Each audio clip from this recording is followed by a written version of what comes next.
Genesis 5. The Book of Genesis, Chapter 1. In the beginning God created the heavens and the earth. Now the earth was formless and empty. Darkness was over the surface of the deep, and the Spirit of God was hovering over the waters. And God said, "Let there be light." And there was light. God saw that the light was good, and he separated the light from the darkness. God called the light day, and the darkness he called night. And there was evening, and there was morning, the first day. And God said, "Let there be a vault between the waters to separate water from water." So God made the vault, and separated the water under the vault from the water above it. And it was so. God called the vault sky. And there was evening, and there was morning, the second day. And God said, "Let the water under the sky be gathered to one place, and let dry ground appear." And it was so. God called the dry ground land, and the gathered waters he called seas. And God saw that it was good. Then God said, "Let the land produce vegetation, seed-bearing plants and trees on the land that bear fruit with seed in it according to their various kinds." And it was so. The land produced vegetation, plants bearing seed according to their kinds, and trees bearing fruit with seed in it according to their kinds. And God saw that it was good. And there was evening, and there was morning, the third day. And God said, "Let there be lights in the vault of the sky to separate the day from the night, and let them serve as signs to mark sacred times and days and years. And let them be lights in the vault of the sky to give light on the earth." And it was so. God made two great lights, the greater light to govern the day, and the lesser light to govern the night. He also made the stars. God set them in the vault of the sky to give light on the earth, to govern the day and the night, and to separate light from darkness. And God saw that it was good. And there was evening, and there was morning, the fourth day. And God said, "Let the water teem with living creatures, and let birds fly above the earth across the vault of the sky." So God created the great creatures of the sea, and every living thing with which the water teems and that moves about in it, according to their kinds, and every winged bird according to its kind. And God saw that it was good. God blessed them and said, "Be fruitful, and increase in number, and fill the water in the seas, and let the birds increase on the earth." And there was evening, and there was morning, the fifth day. And God said, "Let the land produce living creatures, according to their kinds, the livestock, the creatures that move along the ground, and the wild animals, each according to its kind." And it was so. God made the wild animals according to their kinds, the livestock according to their kinds, and all the creatures that move along the ground according to their kinds. And God saw that it was good. Then God said, "Let us make mankind in our image, in our likeness, so that they may rule over the fish in the sea and the birds in the sky, over the livestock and all the wild animals, and over all the creatures that move along the ground." So God created mankind in his own image. In the image of God he created them. Male and female he created them. God blessed them and said to them, "Be fruitful and increase in number, fill the earth and subdue it, rule over the fish in the sea and the birds in the sky, and over every living creature that moves on the ground." Then God said, "I give you every seed-bearing plant on the face of the whole earth, and every tree that has fruit with seed in it. They will be yours for food. And to all the beasts of the earth, and all the birds in the sky, and all the creatures that move along the ground, everything that has the breath of life in it, I give every green plant for food." And it was so. God saw all that he had made, and it was very good. And there was evening, and there was morning, the sixth day.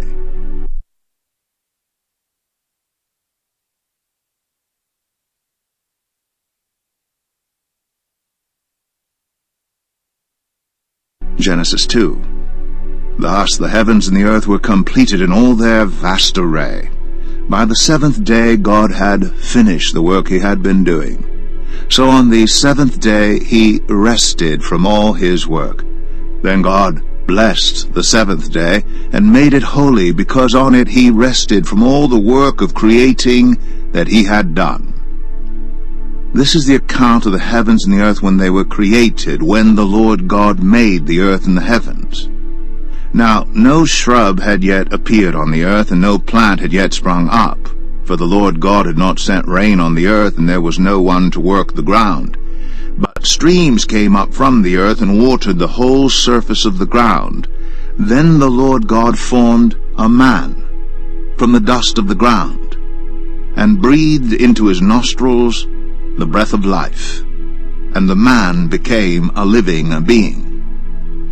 Now the Lord God had planted a garden in the east, in Eden, and there he put the man he had formed.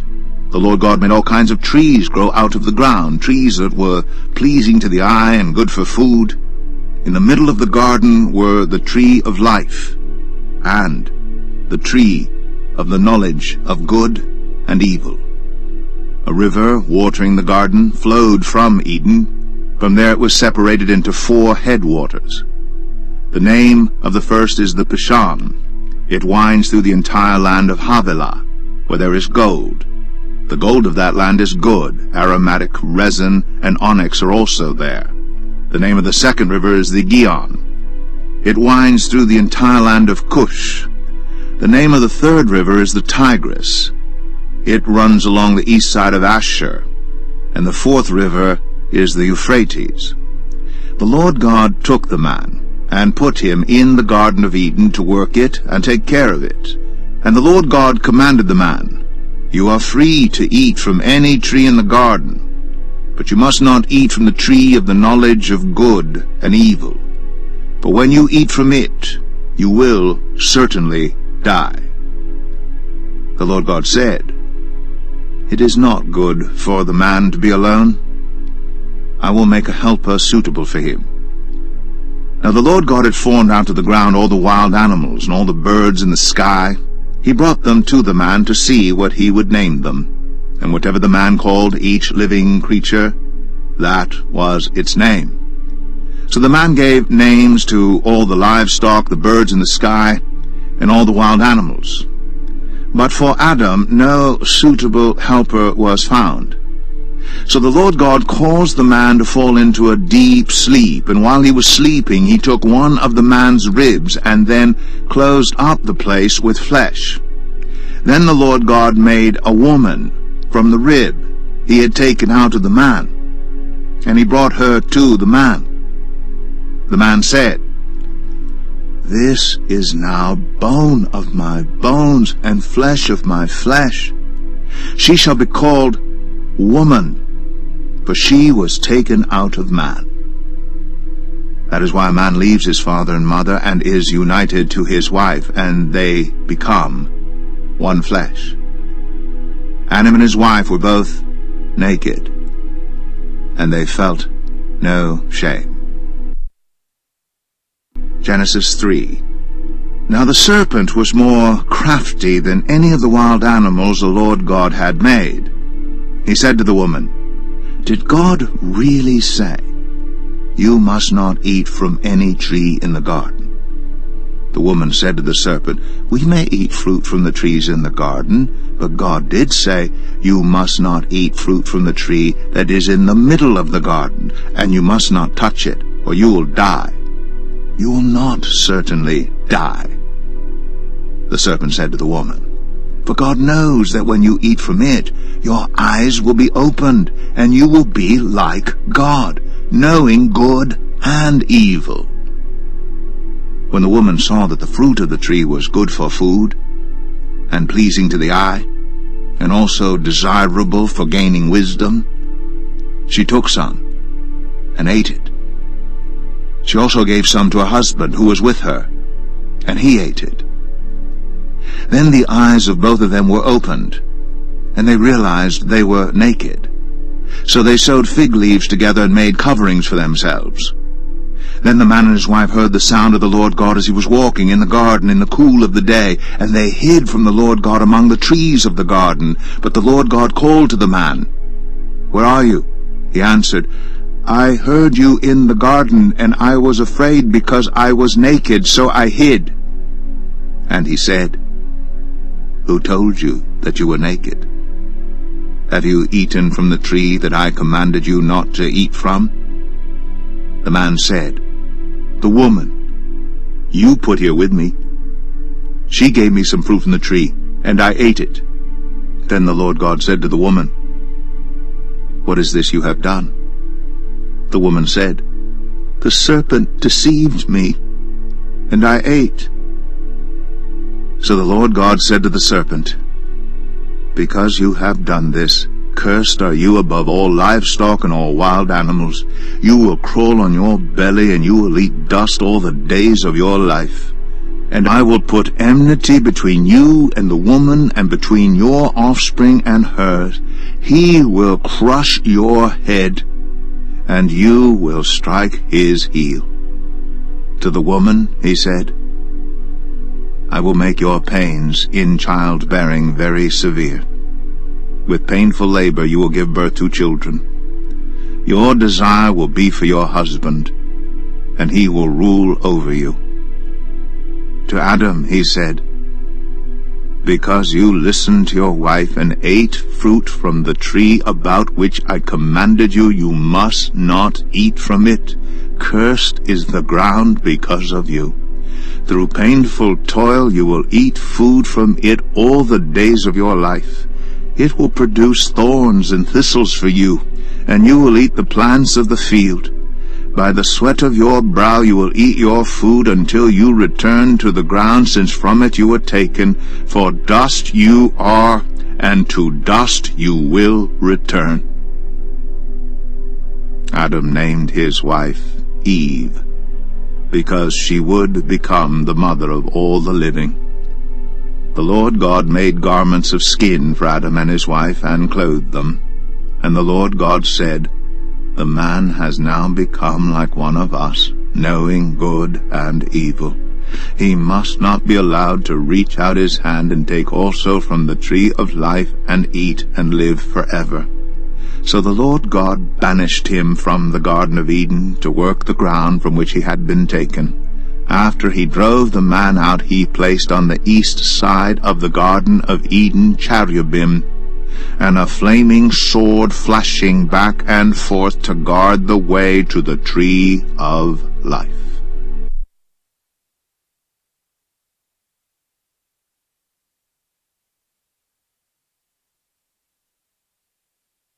Genesis 4. Adam made love to his wife Eve, and she became pregnant and gave birth to Cain. She said, "With the help of the Lord I have brought forth a man." Later she gave birth to his brother Abel. Now Abel kept flocks, and Cain worked the soil. In the course of time Cain brought some of the fruits of the soil as an offering to the Lord. And Abel also brought an offering, fat portions from some of the firstborn of his flock. The Lord looked with favor on Abel and his offering, but on Cain and his offering he did not look with favor. So Cain was very angry, and his face was downcast. Then the Lord said to Cain, "Why are you angry? Why is your face downcast? If you do what is right, will you not be accepted? But if you do not do what is right, sin is crouching at your door. It desires to have you, but you must rule over it." Now Cain said to his brother Abel, "Let's go out to the field." While they were in the field, Cain attacked his brother Abel and killed him. Then the Lord said to Cain, "Where is your brother Abel?" "I don't know," he replied. "Am I my brother's keeper?" The Lord said, "What have you done? Listen. Your brother's blood cries out to me from the ground. Now you are under a curse and driven from the ground, which opened its mouth to receive your brother's blood from your hand. When you work the ground, it will no longer yield its crops for you. You will be a restless wanderer on the earth." Cain said to the Lord, My punishment is more than I can bear. Today you are driving me from the land, and I will be hidden from your presence. I will be a restless wanderer on the earth, and whoever finds me will kill me. But the Lord said to him, Not so. Anyone who kills Cain will suffer vengeance 7 times over. Then the Lord put a mark on Cain so that no one who found him would kill him. So Cain went out from the Lord's presence and lived in the land of Nod, east of Eden. Cain made love to his wife, and she became pregnant and gave birth to Enoch. Cain was then building a city, and he named it after his son Enoch. To Enoch was born Irad, and Irad was the father of Mehujael, and Mehujael was the father of Methushael, and Methushael was the father of Lamech. Lamech married 2 women, one named Adah and the other Zillah. Adah gave birth to Jabal. He was the father of those who live in tents and raise livestock. His brother's name was Jubal. He was the father of all who play stringed instruments and pipes. Zillah also had a son, Tubal-Cain, who forged all kinds of tools out of bronze and iron. Tubal-Cain's sister was Naamah. Lamech said to his wives, Adah and Zillah, listen to me. Wives of Lamech, hear my words. I have killed a man for wounding me, a young man for injuring me.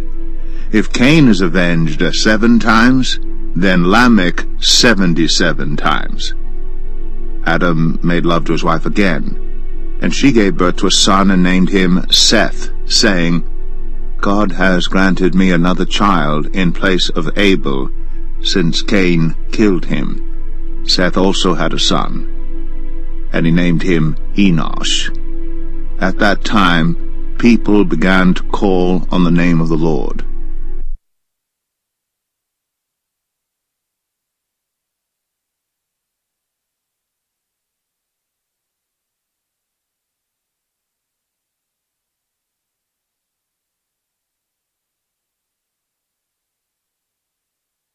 Genesis 5. This is the written account of Adam's family line. When God created mankind, he made them in the likeness of God. He created them male and female and blessed them, and he named them mankind when they were created. When Adam had lived 130 years, he had a son in his own likeness, in his own image, and he named him Seth. After Seth was born, Adam lived 800 years and had other sons and daughters. Altogether, Adam lived a total of 930 years, and then he died. When Seth had lived 105 years, he became the father of Enosh. After he became the father of Enosh, Seth lived 807 years and had other sons and daughters. Altogether, Seth lived a total of 912 years, and then he died. When Enosh had lived 90 years, he became the father of Kenan. After he became the father of Kenan, Enosh lived 815 years and had other sons and daughters. Altogether, Enosh lived a total of 905 years, and then he died. When Kenan had lived 70 years, he became the father of Mahalalel. After he became the father of Mahalalel, Kenan lived 840 years and had other sons and daughters. Altogether, Kenan lived a total of 910 years, and then he died. When Mahalalel had lived 65 years, he became the father of Jared. After he became the father of Jared, Mahalalel lived 830 years and had other sons and daughters. Altogether, Mahalalel lived a total of 895 years, and then he died. When Jared had lived 162 years, he became the father of Enoch. After he became the father of Enoch, Jared lived 800 years and had other sons and daughters. Altogether, Jared lived a total of 962 years, and then he died. When Enoch had lived 65 years, he became the father of Methuselah. After he became the father of Methuselah, Enoch walked faithfully with God 300 years and had other sons and daughters. Altogether, Enoch lived a total of 365 years. Enoch walked faithfully with God. Then he was no more, because God took him away. When Methuselah had lived 187 years, he became the father of Lamech. After he became the father of Lamech, Methuselah lived 782 years and had other sons and daughters. Altogether, Methuselah lived a total of 969 years. And then he died. When Lamech had lived 182 years, he had a son. He named him Noah, and said, "He will comfort us in the labor and painful toil of our hands caused by the ground the Lord has cursed."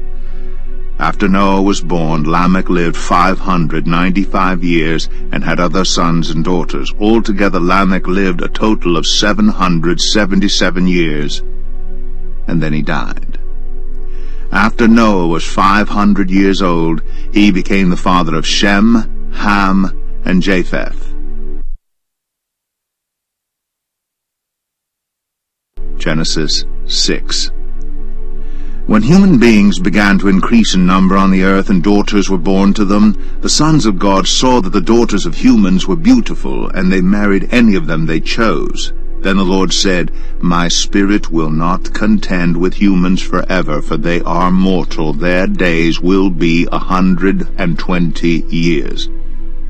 The Nephilim were on the earth in those days, and also afterward, when the sons of God went to the daughters of humans, and had children by them. They were the heroes of old, men of renown. The Lord saw how great the wickedness of the human race had become on the earth, and that every inclination of the thoughts of the human heart were only evil all the time. The Lord regretted that he had made human beings on the earth, and his heart was deeply troubled. So the Lord said, "I will wipe from the face of the earth the human race I have created, and with them the animals, the birds, and the creatures that move along the ground, for I regret that I have made them." But Noah found favor in the eyes of the Lord. This is the account of Noah and his family. Noah was a righteous man, blameless among the people of his time, and he walked faithfully with God. Noah had 3 sons, Shem, Ham, and Japheth. Now the earth was corrupt in God's sight, and was full of violence. God saw how corrupt the earth had become, for all the people on earth had corrupted their ways.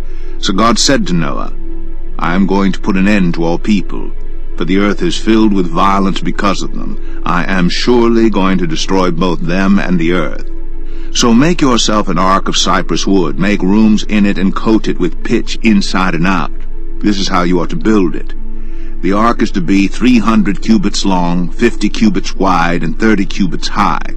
Make a roof for it, leaving below the roof an opening 1 cubit high all around. Put a door in the side of the ark, and make lower, middle, and upper decks. I'm going to bring flood waters on the earth to destroy all life under the heavens, every creature that has the breath of life in it. Everything on earth will perish. But I will establish my covenant with you, and you will enter the ark, you and your sons and your wife and your sons' wives with you. You are to bring into the ark 2 of all living creatures, male and female, to keep them alive with you. 2 of every kind of bird, of every kind of animal, and of every kind of creature that moves along the ground will come to you to be kept alive. You are to take every kind of food that is to be eaten and store it away as food for you and for them." Noah did everything just as God commanded him. Genesis 7. The Lord then said to Noah, "Go into the ark, you and your whole family, because I have found you righteous in this generation. Take with you 7 pairs of every kind of clean animal, a male and its mate, and 1 pair of every kind of unclean animal, a male and its mate, and also 7 pairs of every kind of bird, male and female, to keep their various kinds alive throughout the earth. 7 days from now I will send rain on the earth for 40 days and 40 nights, and I will wipe from the face of the earth every living creature I have made." And Noah did all that the Lord commanded him. Noah was 600 years old when the flood waters came on the earth. And Noah and his sons and his wife and his sons' wives entered the ark to escape the waters of the flood. Pairs of clean and unclean animals, of birds, and of all creatures that moved along the ground, male and female, came to Noah and entered the ark, as God had commanded Noah. And after the 7 days the flood waters came on the earth. In the 600th year of Noah's life, On the 17th day of the 2nd month, on that day, all the springs of the great deep burst forth, and the floodgates of the heavens were open, and rain fell on the earth 40 days and 40 nights. On that very day, Noah and his sons Shem, Ham, and Japheth, together with his wife, and the wives of his 3 sons, entered the ark. They had with them every wild animal according to its kind, all livestock according to their kinds, every creature that moves along the ground according to its kind, and every bird according to its kind, everything with wings. Pairs of all creatures that have the breath of life in them came to Noah and entered the ark. The animals going in were male and female of every living thing as God had commanded Noah. Then the Lord shut him in. For 40 days the flood kept coming on the earth, and as the waters increased, they lifted the ark high above the earth. The waters rose and increased greatly on the earth, and the ark floated on the surface of the water. They rose greatly on the earth, and all the high mountains under the entire heavens were covered. The waters rose and covered the mountains to a depth of more than 15 cubits. Every living thing that moved on land perished, birds, livestock, wild animals, all the creatures that swarm over the earth, and all mankind. Everything on dry land that had the breath of life in its nostrils died. Every living thing on the face of the earth was wiped out, people and animals, and the creatures that move along the ground, and the birds were wiped from the earth. Only Noah was left, and those with him in the ark. The waters flooded the earth for 150 days. Genesis 8. But God remembered Noah.